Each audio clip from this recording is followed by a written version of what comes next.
not know the Lord or the work that He had done for Israel. So that's kind of a verse that wraps everything up and the situation that's taking place in Israel, in the Promised Land, with the nation of Israel. There was this generation that came to be the adults of the bunch, and they did not know the Lord. I think there are probably a couple of things that are at work here. One of those is that when you look at someone who leaves the Lord, there is this generation who comes into in the leadership, and I think this generation knows about the Lord. Obviously, they would know about Him. There's no doubt that the stories had been told. There's no doubt that the history was there. The book of Deuteronomy was available. So there's no doubt that they knew about Him. So I think the issue then is not that they didn't know who He was, not that they weren't aware of His existence, but they had no desire to do His will. They might know the will, but didn't want to do it. But the second thing seems to be that they may have known about Him, had some insight into Him, maybe even some insight into His will and His Word, but there was no concern about the relationship that God desired with them. So not only were they not concerned about doing His will and recognizing Him as the one true God, but they were also not concerned at all about having relationship with Him. And so both of those things, I think, come into play as we read this verse from chapter 2, verse 10.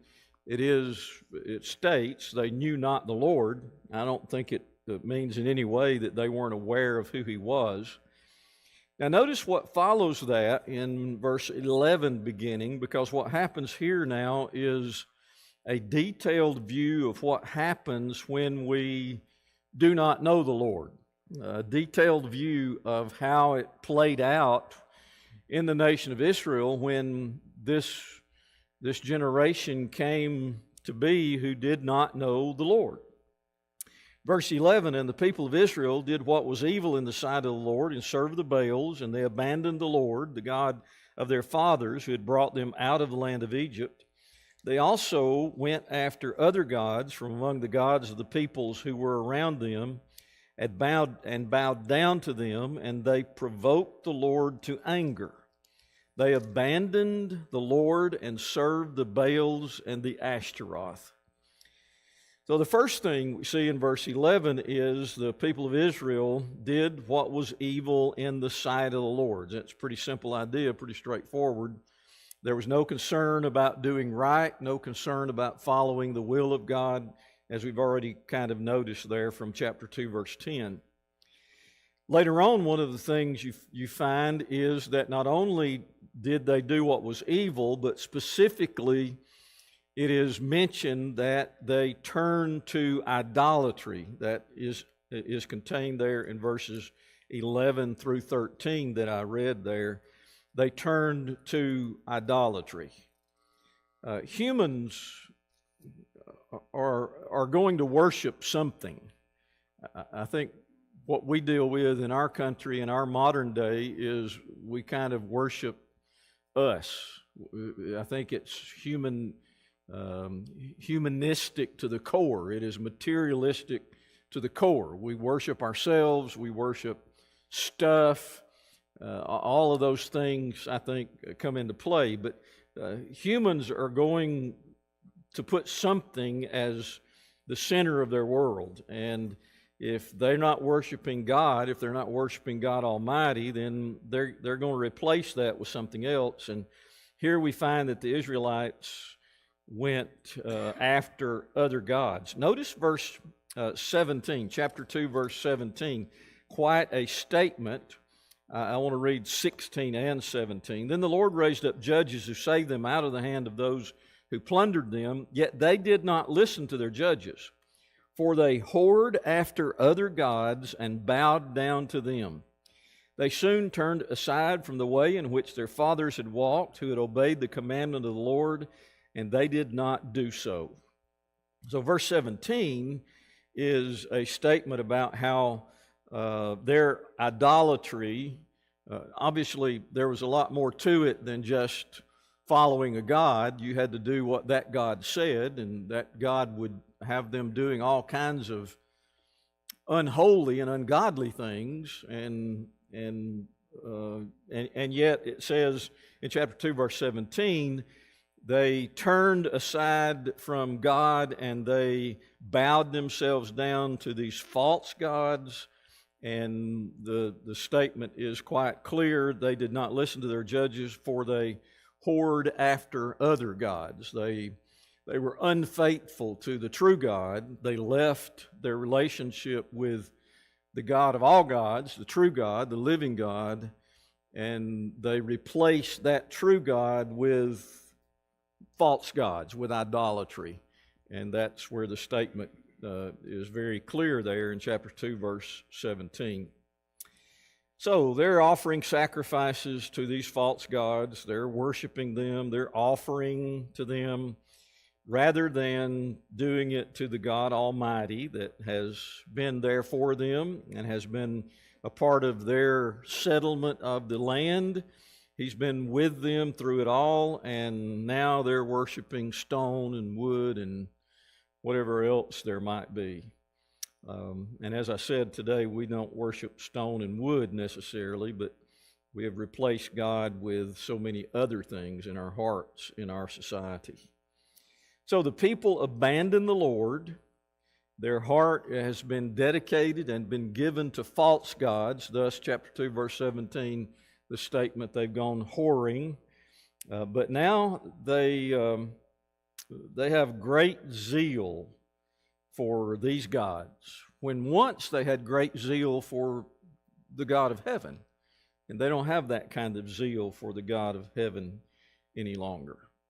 All right, back up to to verses 14 and 15. I think I read 16 and 17 because I think that goes with what we just read in 11 through 13. But notice 14 and 15. The anger of the Lord was kindled against Israel, and he gave them over to plunderers who plundered them, and he sold them into the hand of their surrounding enemies so that they could no longer withstand their enemies. Whenever they marched out, the hand of the Lord was against them for harm, as the Lord had warned, and as the Lord had sworn to them, and they were in terrible distress. So what happens as a result of their idolatry? What happens as a result of them turning away from the true God and following these false gods, these idols? What happens as a result of them turning to idolatry? What happens? The Lord turned away from them, what does that mean exactly? What does it look like when the Lord turns away from them?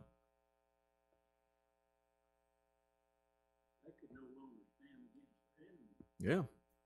And they evidently were conquered and taken into captivity or slavery in many cases, it seems, by what we see here. They couldn't stand, and he sold them into the hand of their surrounding enemies. So what does it look like when God's with you? Success, victory, claiming the land he promised. His blessings overflow. He does what he promised he would do because of your faithfulness to him. And as it was with another generation who was faithless, when they came to the promised land the first time, they come to the door of the promised land, they're knocking on that door, and they send in the 12 spies. And as a result of the 10 spies convincing the group that they were unable and incapable of winning any battles in the land of Canaan, they were faithless. And so God removed his blessings. And okay, we're going to bring judgment upon this generation, and he does that. So now you have another generation who's proven themselves to be faithless. As a matter of fact, not only faithless, but they abandon God and they go after other gods. And God does not, he's a jealous God. You can't serve me and other gods. It's either me all the way or me not at all. You remember Joshua's confrontation with the folks there at the end of the book of Joshua in chapter 24, when he says, commit yourself, make a choice. I'm going to make a choice. Me and my house will serve the Lord. Yeah. And the people there commit. You remember that? They commit. We're going to serve the Lord. We're going to do that. Well, it didn't last. A generation passes, and now chapter 2, verse 10, this generation does not know the Lord. And as a result, they move, seems very quickly, off into idolatry.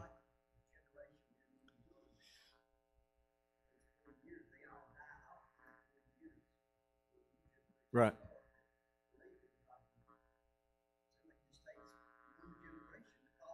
That's exactly right, Jamie.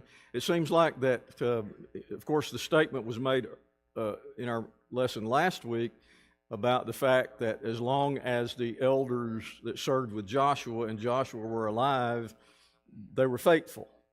But then you've got this issue now that arises in this generation. And yes, the statement has been made over and over and over. You see it written in a lot of books and articles. We're always only one generation away from apostasy. Always, just one generation away from apostasy.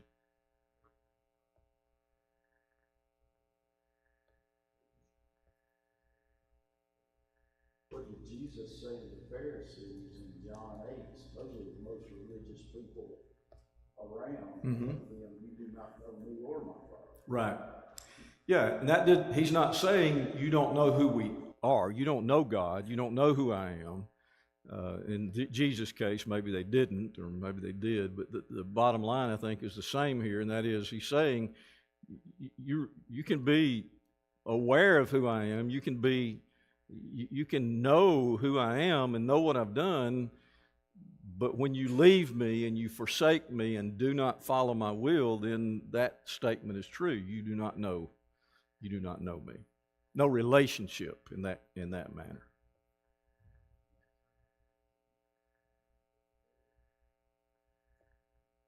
Yeah. Human nature is the same. We're going to worship something, and if we're not worshiping God, we're going to find something to put first place.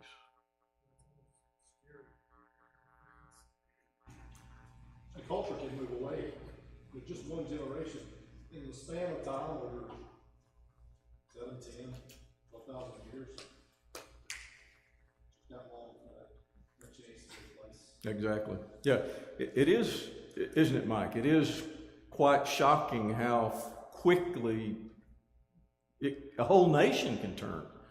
We see people turn, and we see churches turn, but a whole nation of people, we're talking about a few million people here that turn away from God. It's frightening. It should be sobering in that same way, I think. So they're whoring after other gods, and they bow down before them, chapter 2, verse 17. As a result of that, they are punished. They are unable to succeed against their enemies, evidently because of what we read in verse 14. Literally, did he allow them to be sold into the hand of their surrounding enemies as slaves, or were they just allowed? Were the enemies just allowed to be victorious because of that? I'm not sure about that, but it does seem actually later on they are going to be taken captive in one place. All right, any other comments before we move further?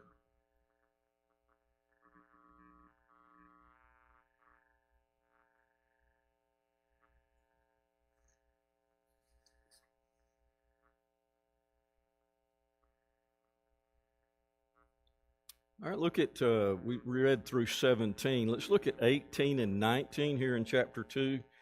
And notice verse 16 gives us a hint of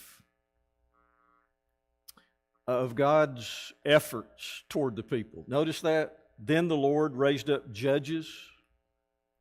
Did the Lord abandon them? Did he walk away from them? No, he came to them. He tried to nurture relationship with them. As a matter of fact, he was working behind the scenes to try to fix this problem that they had created. God didn't cause it. What would we call that when we don't deserve it, but God's working to try to save us? Mercy and grace. Yeah, that's exactly it. If somebody, this nation goes a whoring after other gods, and yet God says, "Let me see if I can get you back. I want to get you back." By the way, if you want one of the greatest illustrations in all of the Bible about exactly what's taking place here, read the little prophet Hosea, and in that, Hosea's wife goes a whoring after other men, a literal illustration about how God feels about his people when they leave him and abandon him and go after other gods. And yet God says, you go get her, you bring her home, you love her, because this illustration is about how much I love my people and want relationship with my people. Even though my people have gone whoring after other gods, I still want relationship with them. Did they deserve it? Not 1 ounce. But God wanted relationship. And so that's exactly what's going on here. Verse 16, the Lord raised up judges who saved them out of the hand of those who plundered them. Now, verse 18. Whenever the Lord raised up judges for them, the Lord was with the judge, and he saved them from the hand of their enemies all the days of the judge. For the Lord was moved to pity by their groaning because of those who afflicted and oppressed them. But whenever the judge died, they turned back and were more corrupt than their fathers, going after other gods, serving them and bowing down to them. They did not drop any of their practices or their stubborn ways. All right, that's through 19. Do you see God's grace and his efforts of mercy to try to bring his people back? And he was with the judges whose... What was the judge's main purpose? What does it say here was the purpose of the judge? To bring, go ahead. Yeah, to bring them back to God, to bring them back to God. And as soon as the judge dies, then the people are back in their old corrupt ways. They're, verse 19. But whenever the judge died, they turned back and were more corrupt than their fathers, going after other gods, serving them and bowing down to them. They didn't drop any of their practices or their stubborn ways.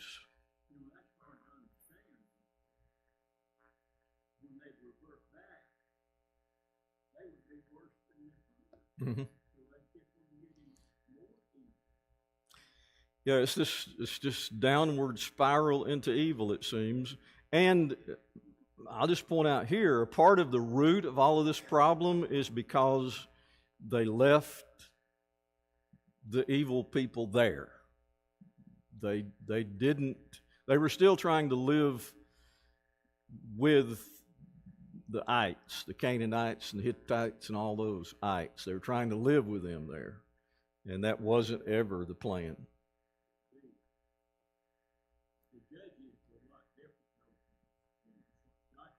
Mm-hmm.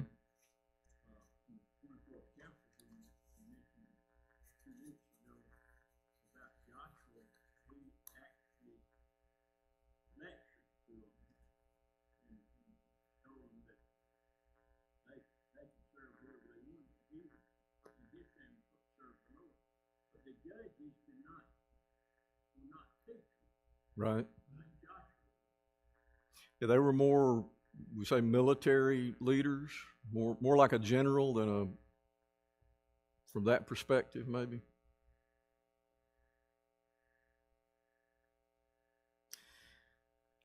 Here's one of the things that I get from verses 18 and 19. God's efforts, we've already highlighted that. I won't go back and restate that.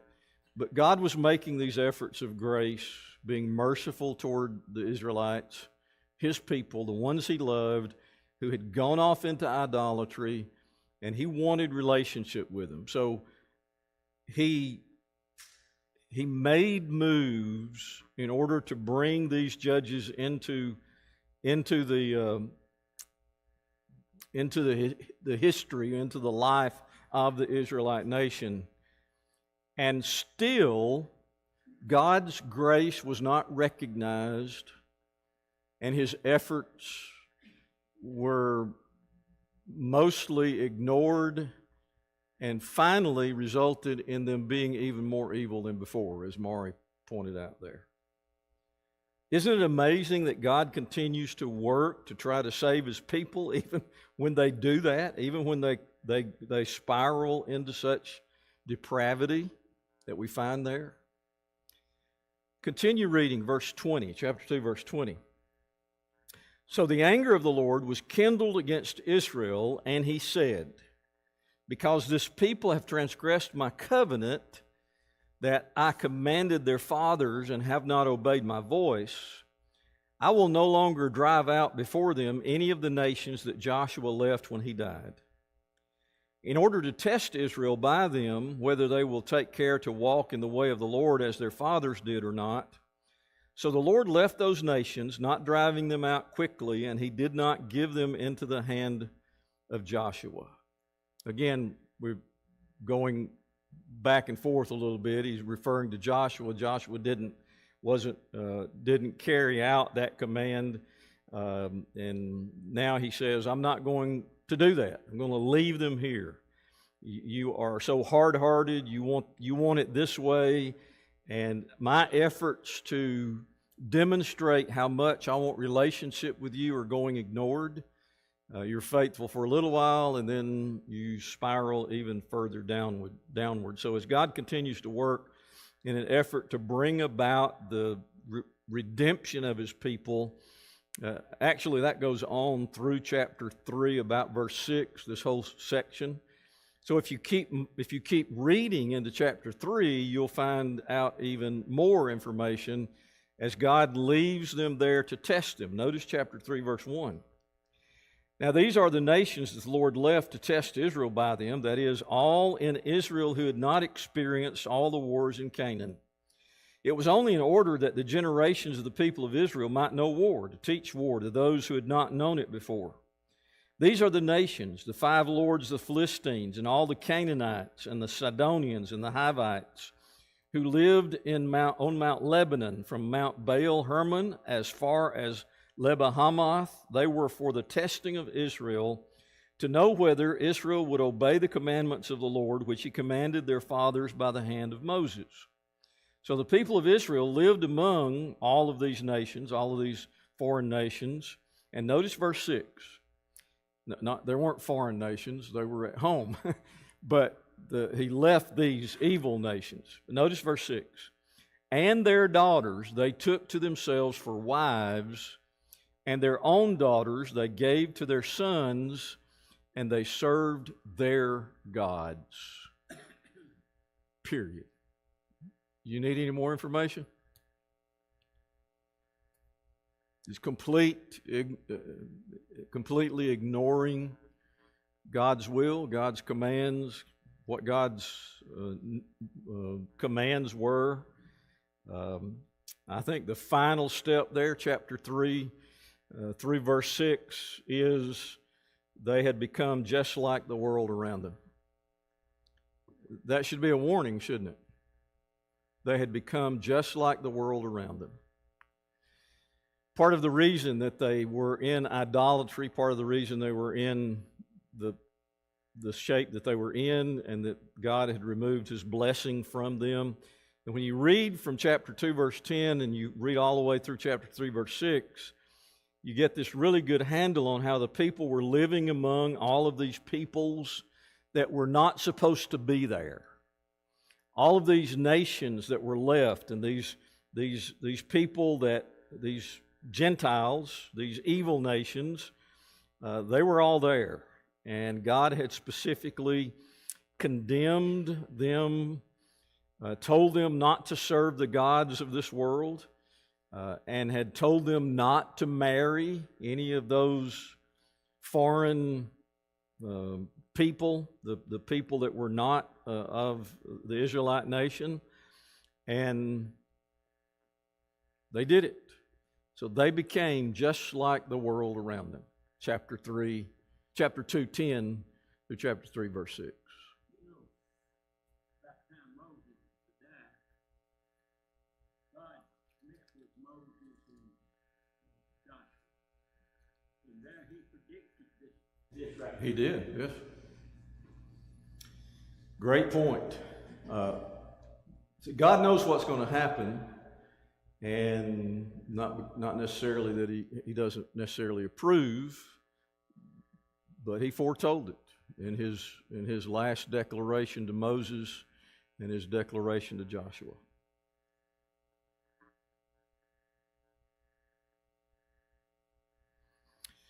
All right, you remember, okay, any other comments? That's through chapter 3, verse 6. Maybe some observations you'd like to make?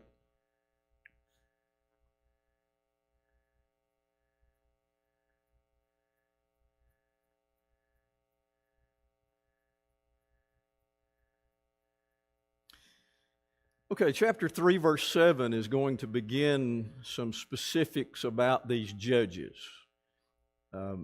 Up to this time, all we've been told back in chapter 2 was the Lord raised up judges, chapter 2, verse 16, and chapter 2, verse 18. Whenever the Lord raised up judges for them, the Lord was with the judge, and he saved them out of the hand of their enemies, so forth. So it's been referred to, but there's been nothing specific. So I mentioned a while ago that the judge seemed to be more of a military leader. So that was one of the functions of the judge, was that they were to be in a very, I think maybe their primary function was to be that military leader that would lead them not only out of oppression, but to lead them in victory, to be able to deliver them in any battle or in the time of war, to be able to be that military leader. But I think there was a second function also from what we read, is that they were responsible for settling disputes and providing them with a godly example, godly leadership, guidance, providing them with that kind of leadership. Though they were not the same kind of leader as Joshua or Moses, as Mari's already pointed out, they weren't going to write any books, they weren't going to write any letters necessarily, but what they did do was provide this direction for the people to get back to God, to lead them. Somebody had to be the leader. Somebody had to stand in the gap. Somebody had to do that. And the answer is, I think, from God's word here, that he raises up judges. Verse 7 is quite an interesting verse. We've already read this, chapter 2, verse 10. Notice what he says, chapter 3, verse 7. The people of Israel did what was evil in the sight of the Lord. They forgot the Lord their God and served the Baals and the Asheroth. That's almost exactly what he said in chapter 2, verse 10. Because there, the statement was, and all the generation gathered to fathers, there arose another generation after them who did not know the Lord or the work that he had done for Israel. And then what happens after chapter 2, verse 10, verses 11 and following, through chapter 3, verse 6, it really details what that looked like when they forgot the Lord. Do you have a comment?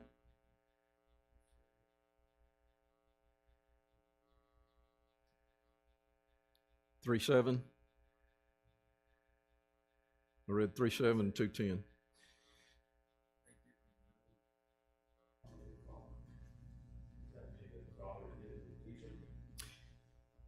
I think there were probably a couple of things at work, but obviously that would be one of the things. If they didn't know him, if they didn't have a relationship with him, then it wasn't the right kind of teaching.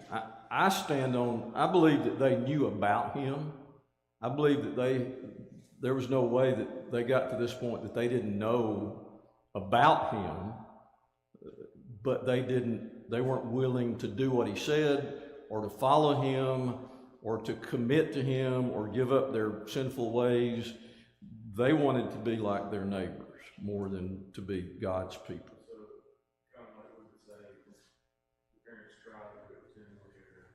Yeah, that, or here, this is something that we were just talking about, a couple of us a while ago. When I was growing up, I had a friend who was a very bad example for me. And my statement to follow that was, his parents were terrible examples. So what was going to happen with him? He was going to be like them, most likely. So you got bad parents, you're going to have bad adult children. So my parents said, you can't play with this guy, this kid. He can come over here, but you can't go to his house. And so I think from my perspective, it's like they may have talked about God, but their example was terrible. Yeah. Yes. What gets me is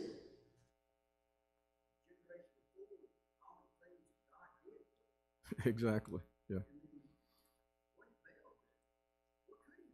Right.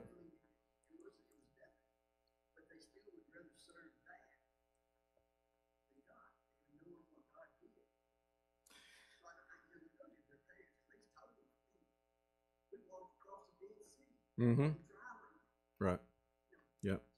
Well, in the generation that would have been before this, that was with Joshua crossing the Jordan River, you're not going to believe how Jericho fell. You know, that story, that'd be one that they'd have to tell. Yeah. But what's interesting is, to me, that the telling of stories about God and living it out and fleshing it out is a whole different thing. And I think the fact that they didn't know God doesn't say that they didn't know about him, because he kept intervening. He sent judges. There was this call for them to come back, and they did. And then they just went back into idolatry. Jamie, one of the things that I was reminded of when you were talking about that is that the children of Israel are going to have this battle all the way through the Old Testament with all of these false gods. As a matter of fact, when they are taken into captivity, the final destruction of the northern kingdom in 721, the destruction of the southern kingdom in 586, 87, all of that was a result of idolatry, serving false gods. So throughout the whole history and their interaction with God, all they've done is follow after false gods. Now, after the carrying away into Babylon, they were never guilty of being idolaters again. They just had other problems. Let me put it this way. They were never guilty of following false gods again. They became their God. That's what happened when they finally got back to Jerusalem. Like I said, if you don't have a God, if you refuse God, you're going to find something to put in his place. And for us, a lot of times it's me. All right, anything else? Okay, so the judges are going to be the instrument that God uses to demonstrate his desire to have relationship with them and to try to bring the Israelites back into that relationship. And the text in chapter 3, verse 7 begins with just the opposite. And that is a highlighting of how desperately the nation needs leadership. See, I think that's what had failed, was leadership. There was no leadership after Joshua and the elders. There was no one to stand and proclaim, and no one to lead them. And the people are just continually turning to evil. They forgot the Lord. They're forgetting about what it means to follow him. They're no longer controlled by what they know about him. They're not like the generation that fought with Joshua, alongside Joshua, to gain this promised land. They were a nation who just didn't care, it seems, or a generation that is just did not seem to really care. I think a lot of it really goes back to places like what Peter said in 2 Peter 1, verse 5, beginning, when he talks about those Christian graces or Christian characteristics. Add to your faith virtue, to virtue knowledge, and all those things, those 8 graces. And then he says, if you do these things, you will never fall. That you can know God, you can know about God, you can hear all the right things, you can believe all the right things, but you can still fail. That's what Peter says. If you do these things and they abound in you, you will never fall. Well, Israel failed. I tried to put both words together. They fell. Okay, anything else? Any observations? And our time's just about gone. He tries in verses 8 and following, 8 through 10. Notice these, and we'll just kind of close with that. The anger of the Lord was kindled against Israel. He sold them into the hand of Cushan-Rishathaim, king of Mesopotamia. So the Mesopotamians, the Chaldeans, are the instrument that God uses to subjugate the Israelites. Okay? 8 years. Do you see that at the end of verse 8? But when the people of Israel cried out to the Lord God raised up a deliverer for the people of Israel who saved them. Othniel, the son of Kenaz, Caleb's younger brother, is chosen. So Othniel, the judge, Caleb's younger brother, is chosen. Oh, by the way, how interesting is it that right here in the 3rd chapter of Judges, you have almost exact replication of the Exodus event. They were in slavery, they were crying out, God heard them, and God answered. And how did God answer? He sent Moses to that setting. Here, the people are crying out, the Lord hears their cry, and He sends Othniel to take care of their problem. Just like in Egypt, God could have snapped His fingers and the Israelites could have walked out of Egypt. Just right here. If God had wanted to, He could have snapped His fingers and Israel would have walked from the Chaldeans back to the Canaan land and become free again. That's not what He chose. I think this is quite fascinating to me. Once He chose Othniel, notice what happens. So the land had rest for 40 years. Then Othniel, the son of Kenaz, died. All right. Let's let that soak until next week. We'll look at that one next week. Appreciate your comments.